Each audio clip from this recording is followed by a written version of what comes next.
Il a fallu 34 minutes pour imprimer ce Benchy, qui est d'une excellente qualité. Ça vous semble bien? Et si je vous dis en plus que ça a été imprimé avec la longueur LK4X qu'on avait testé un peu plus tôt sur la chaîne et avec laquelle j'avais mis 2h10 pour imprimer ce Benchy, qui est d'une qualité équivalente, voire peut-être un peu moins bonne que le Benchy que je viens d'imprimer. Ça vous intéresse et vous aimeriez bien faire la même chose avec votre propre imprimante 3D, eh ben, je vais vous montrer comment j'y suis arrivé et je vous explique tout ça étape par étape. C'est parti!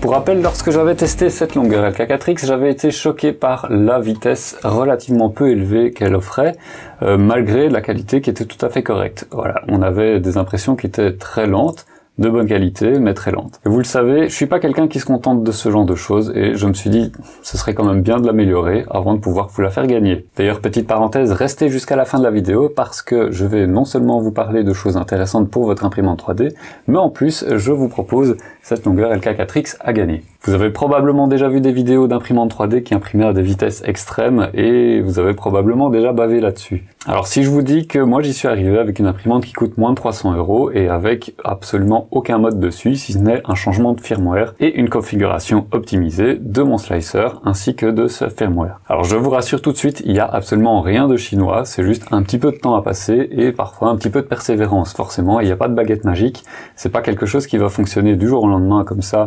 sans intervention de votre part. Et là je m'adresse directement au possesseur de Creality Sonic Pad.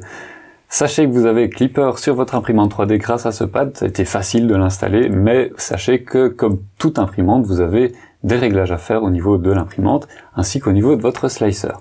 Voilà, donc le pad comme Klipper, c'est pas une baguette magique, c'est quelque chose qui vous permet d'accéder à Klipper plus facilement, mais vous avez quand même un petit peu de boulot derrière à faire. Pour rappel, Klipper c'est un firmware alternatif. Ce firmware a un fonctionnement un peu particulier par rapport à d'autres firmware comme Marlin, Reprap Firmware, etc. Klipper est piloté par un appareil externe, donc ça peut être un Raspberry Pi, ça peut être un pad, ça peut être un PC, n'importe quoi, voilà, tant que c'est un appareil externe. Et vous avez une partie qui tourne sur la motherboard de votre imprimante 3D. Et sans rentrer dans les détails, c'est cette association entre ces deux appareils qui permet de décupler les capacités de votre imprimante 3D.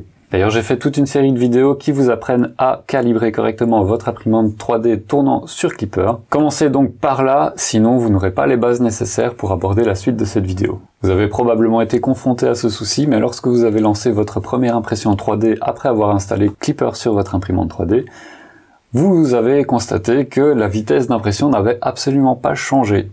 Eh ben oui, c'est normal vu que votre imprimante 3D n'est pas plus intelligente maintenant qu'elle a Klipper. Elle est capable d'imprimer plus rapidement, mais si vous ne lui dites pas vous-même de se manier les fesses, elle n'imprimera pas plus rapidement qu'avant. Mais pour en revenir à cette longueur LK4X, une fois que j'ai eu terminé d'installer Klipper ainsi que lorsque j'ai fait toutes les calibrations nécessaires, j'ai pu passer au slicer pour pouvoir optimiser mon profil pour faire quelque chose de bien et de rapide à imprimer. Et comme je ne voulais pas réinventer la roue, je suis parti du classique Benchy, et comme cette imprimante est très proche d'une Ender 3, je me suis dit pourquoi pas partir d'un profil d'Ender 3 pour Sonic Pad et faire quelque chose de bien là-dessus. Du coup, j'ai été sur le site de Creality, dans la section des téléchargements du Sonic Pad, et j'ai téléchargé les profils d'impression. Ensuite, j'ai importé les profils directement dans Cura. Pour info, je suis resté avec Cura puisque c'est un des slicers les plus connus, que vous utilisez probablement chez vous. Il fait très bien son travail, mais du coup, si vous utilisez un autre slicer que Cura, forcément, il faudra vous adapter un peu les instructions que je vais donner ici.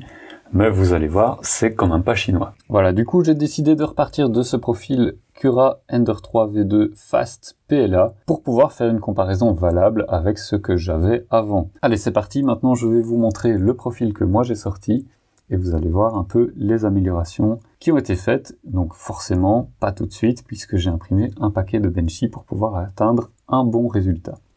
Alors, la hauteur de couche, je vous l'ai dit, 0,2 mm. Hauteur de couche initiale, j'ai mis 0,3 puisque je suis sur un PEI texturé, ça me permet d'avoir une accroche un petit peu meilleure sur la première couche. Voilà, j'aime bien mettre 0,3 mm en général. Les largeurs de ligne, on n'y touche pas, c'est normal. Par contre, la largeur de ligne de remplissage ici, première amélioration à faire, vous pouvez avoir des lignes de remplissage plus épaisses. Donc forcément, ça doit rester dans un pourcentage que votre buse est capable de faire. Donc ici, en restant assez safe, assez conservateur, j'ai mis 0,64. Vous pouvez faire ça de votre côté si vous avez une buse de 0,4 mm. Donc en gros, cette valeur, c'est 160% de la valeur de la largeur de votre buse, puisque si vous extrudez plus vite du filament, vous allez avoir des lignes qui vont se faire de manière plus large. Donc vous pouvez profiter de cet effet-là pour pouvoir faire un remplissage plus large. Ça vous permet de faire moins de déplacements de votre tête et d'avoir toujours la même densité de remplissage, si ce n'est que voilà, ça met moins de temps à imprimer. Alors l'épaisseur de la paroi, ben là je vous ai dit, on est resté sur quelque chose de similaire à ce que j'avais avant sur le profil par défaut, donc de la longueur LK4X. Donc je suis resté sur 2 lignes pour la paroi. Pour les épaisseurs au-dessus et au-dessous, je suis resté aussi sur 4 couches, donc contrairement à Creality qui en met 3, ici je mets 4 couches. Encore une fois, c'est pour comparer ce qui est comparable. Densité de remplissage, on met 10%, ben là, voilà, j'ai pas comparé ce qui était comparable, mais je voulais gagner un peu de temps quand même, pour vous montrer qu'un remplissage un peu moindre permet de gagner du temps quand même.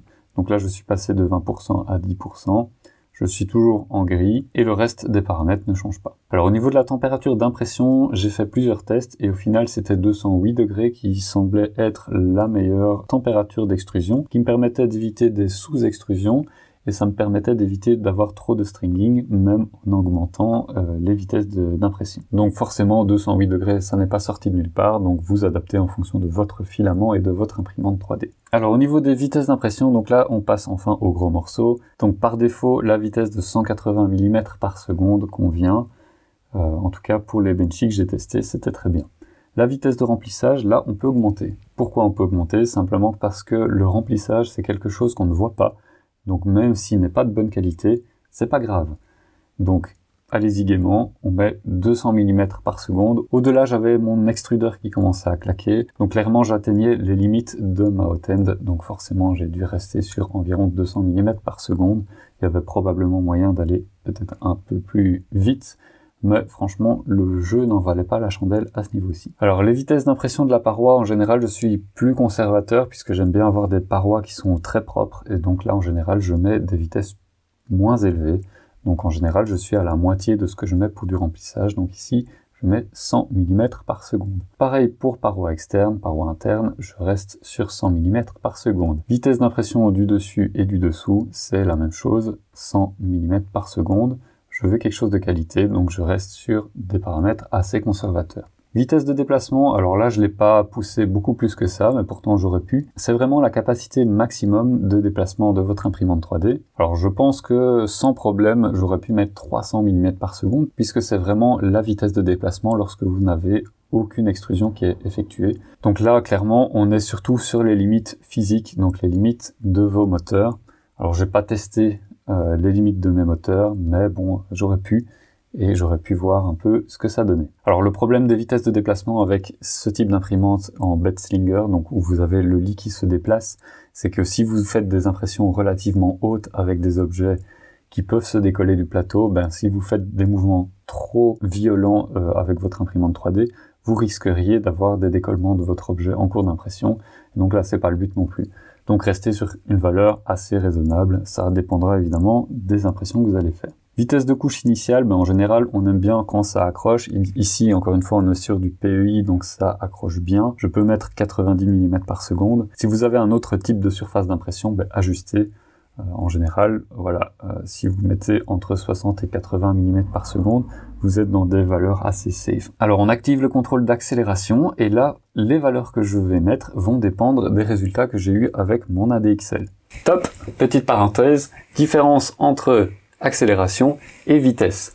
L'accélération, c'est la même chose que lorsque vous prenez le volant et que vous devez monter sur l'autoroute. Votre voiture est capable de faire un 0 à 100 dans un certain laps de temps. Si vous avez une voiture performante, admettons une Tesla, et si vous avez une petite citadine qui est moins performante, la différence entre les deux est que pour atteindre 100 km/h, il faudra plus de temps à la citadine que à la Tesla pour atteindre cette vitesse-là. Votre imprimante, c'est pareil. Si elle a une distance bien donnée à parcourir, elle va accélérer, donc de manière linéaire, jusqu'à atteindre sa vitesse maximum. Donc ça veut dire que au plus votre accélération sera importante, au plus elle arrivera rapidement à sa vitesse maximum. Donc ça veut dire que des longs segments à imprimer seront imprimés plus rapidement si votre accélération est importante. Et si vous avez des petits segments d'impression, eh ben, il y a de fortes chances que si votre accélération n'est pas suffisante, eh ben, vous n'atteignez pas votre vitesse maximum avant la fin du segment. Donc c'est pour ça que c'est important d'avoir des accélérations importantes si jamais vous voulez atteindre des vitesses d'impression importantes. Sinon, ben, vous serez bloqué simplement sur la taille des segments à imprimer puisque vous n'atteindrez jamais votre vitesse maximum d'impression. Voilà, j'espère que cette parenthèse était claire. Maintenant, on revient à la configuration. Alors j'ai pu monter à 4500 mm par seconde théoriquement. Ça veut dire même que ici j'aurais pu mettre 4500 mm par seconde au carré pour l'accélération de l'impression par défaut. L'accélération du remplissage, là je mets le max, j'aurais même pu mettre au-delà de ce que me conseillait la DXL, mais je suis resté sur des valeurs assez safe encore une fois. 4000 mm par seconde au carré, c'est quand même assez rapide. L'accélération de la paroi, là je suis resté sur quelque chose d'un peu plus conservateur. J'ai mis 1000 mm par seconde au carré en moins par rapport à ce que me conseillait la DXL.